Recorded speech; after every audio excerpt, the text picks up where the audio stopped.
समोसे वाली रमा। एक गांव में एक परिवार रहता था।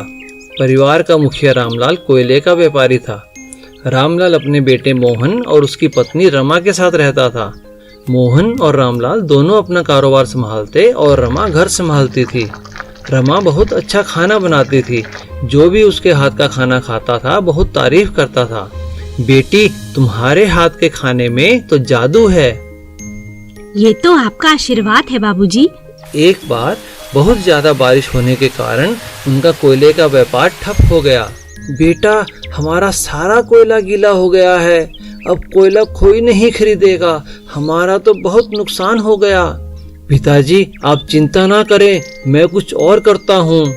व्यापार में हुए घाटे की भरपाई करने के लिए रामलाल को अपना घर भी बेचना पड़ा। वो लोग पास के एक छोटे से घर में जाकर रहने लगे। मुझे माफ कर दो रमा बेटा, काश हम एक बड़ा सा गोदाम बना लेते जिसमें अपना कोयला रखते। बाहर पड़ा रहने के कारण सारा कोयला गीला हो गया और हमें नुकसान झेलना पड़ा। कोई बात नहीं पिताजी, सुख दुख तो कर्मों का खेल है। मोहन ने बहुत कोशिश की पर वह कोई काम नहीं कर पाया। एक दिन रमा बोली, पिताजी, आप आज्ञा दे तो मैं समोसे बेचने का व्यापार शुरू करूं।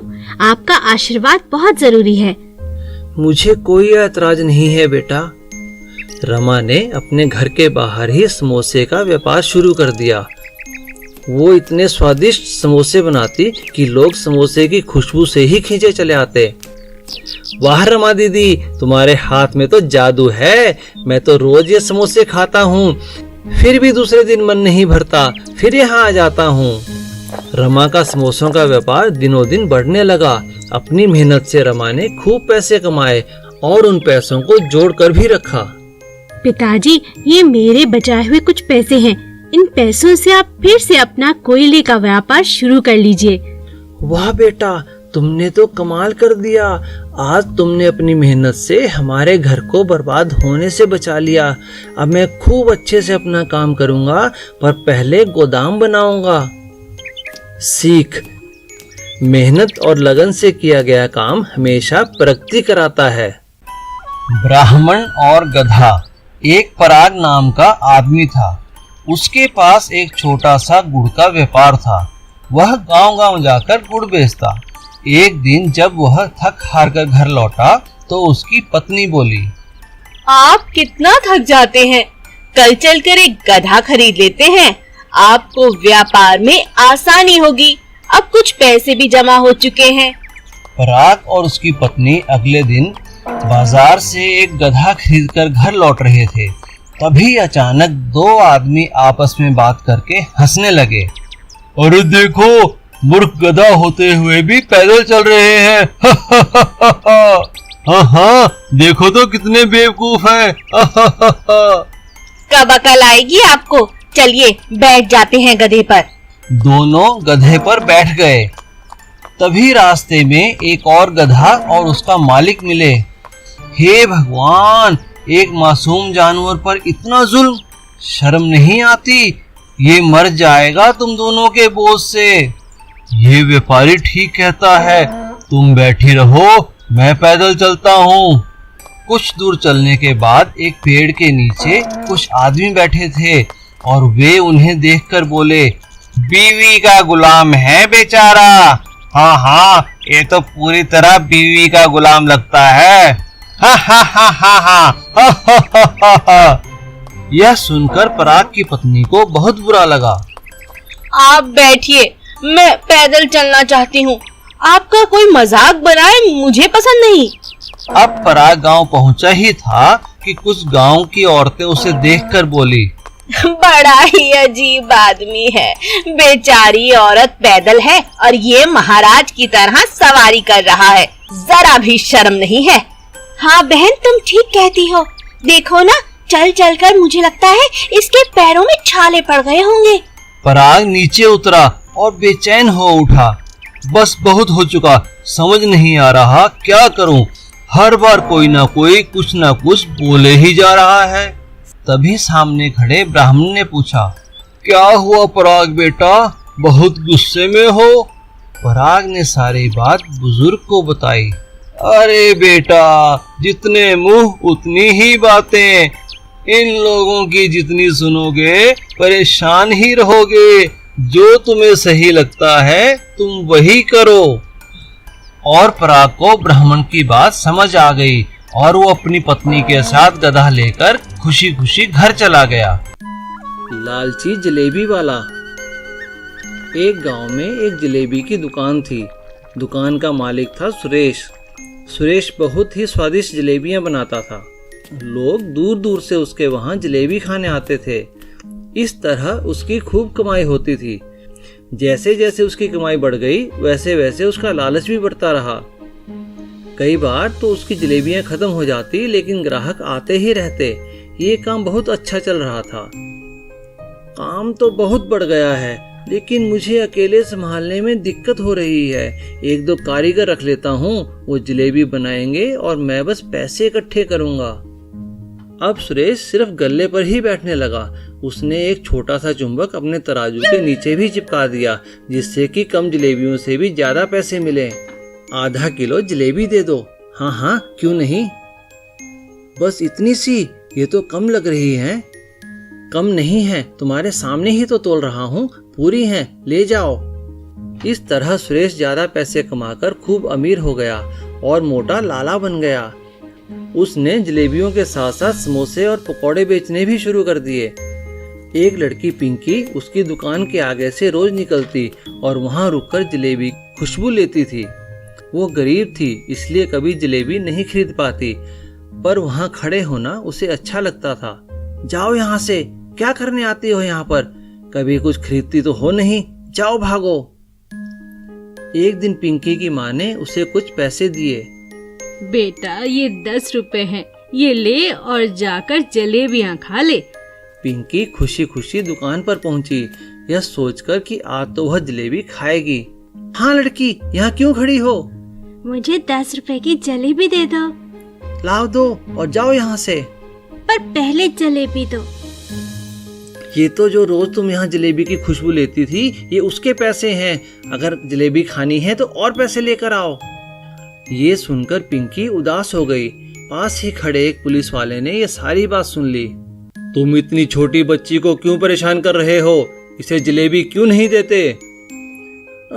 साहब, आपको पता नहीं, यह तो रोज जलेबी की खुशबू लेती थी यहाँ पर।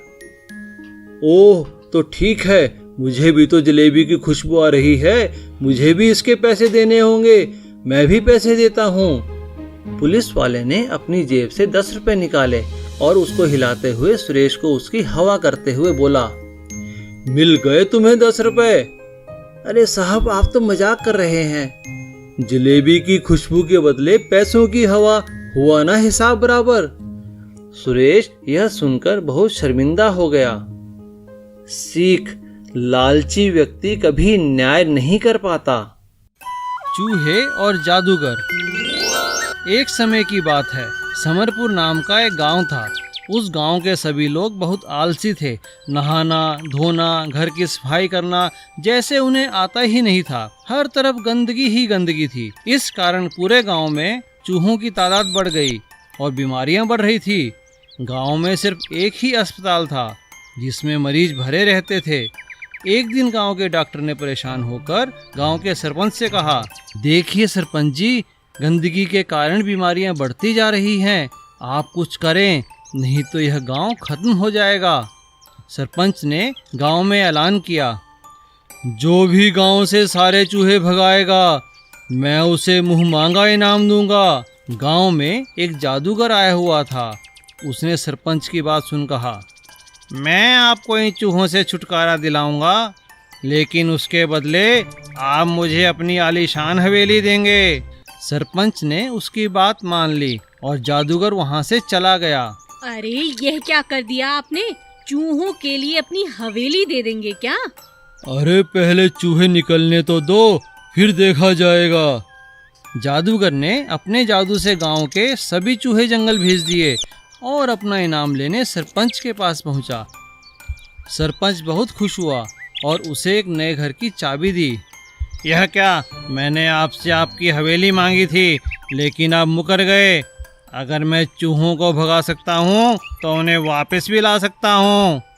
जादूगर ने अपने जादू से सभी चूहों को वापस हवेली बुला लिया। अरे अरे यह क्या, अरे यह क्या, सारे चूहे वापस आ गए। अरे भागो, अरे भागो। भागो भागो।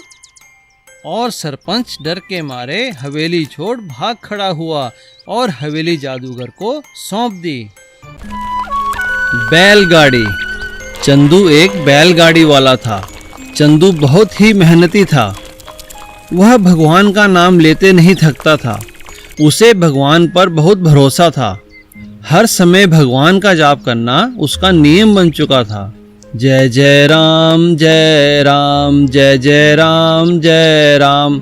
हे प्रभु, हम पर अपनी कृपा बनाए रखना। चंदू का एक बेटा था छोटू। वो हमेशा अपने पिता को भगवान का नाम जपते देखता। एक दिन छोटू ने अपने पिता से पूछा, पिताजी, आप हमेशा भगवान को याद क्यों करते हो? क्या सच में भगवान है? हाँ बेटा, भगवान ने ही तो ये संसार बनाया है। हम जो कुछ भी हैं भगवान की वजह से ही हैं। हमें हर काम भगवान को याद करके ही करना चाहिए, तभी हम हर काम में सफल होते हैं। अब छोटू भी हर पल भगवान का नाम लेने लगा। एक दिन छोटू पढ़ने बैठा। हे भगवान, मेरी मदद करो, आज स्कूल से बहुत सारा काम मिला है। और ऐसा कहकर छोटू सो गया। सारा काम ऐसे ही पड़ा रहा। अरे ये क्या, मेरा सारा काम तो यूं ही पड़ा है। भगवान ने मेरी बात क्यों नहीं सुनी? अगले दिन छोटू खेलने जाता है। काश मैं आज दौड़ में सबसे अच्छा दौड़ूं। छोटू भगवान से प्रार्थना ही करता रहा और दौड़ शुरू भी हो गई। अरे अरे, ये मेरे साथ क्यों हो रहा है? भगवान, आप मेरी मदद क्यों नहीं कर रहे? शाम को जब छोटू घर पहुंचा तो चंदू ने अपने बेटे से कहा, छोटू बेटा, जरा ये सामान सेठ जी के यहाँ छोड़ाओ, और हाँ, बैलगाड़ी ध्यान से चलाना। जी पिताजी। छोटू जब सेठ जी के पास सामान पहुंचाकर लौट रहा था, तभी रास्ते में एक बड़ा सा पत्थर चक्के में फंस गया। अरे ये क्या, बैलगाड़ी आगे क्यों नहीं बढ़ रही? भगवान, मेरी मदद करो। छोटू बैलगाड़ी में बैठा रहा और भगवान को याद करता रहा, पर गाड़ी जरा भी आगे नहीं बढ़ी। घर पर इंतजार कर रहे चंदू को चिंता हुई। वह चल पड़ा छोटू को देखने। रास्ते में जब चंदू ने छोटू को भगवान का नाम जपते देखा तो वो बोला, छोटू, तुम क्या कर रहे हो बेटा? पिताजी, मैं भगवान से मदद मांग रहा हूँ।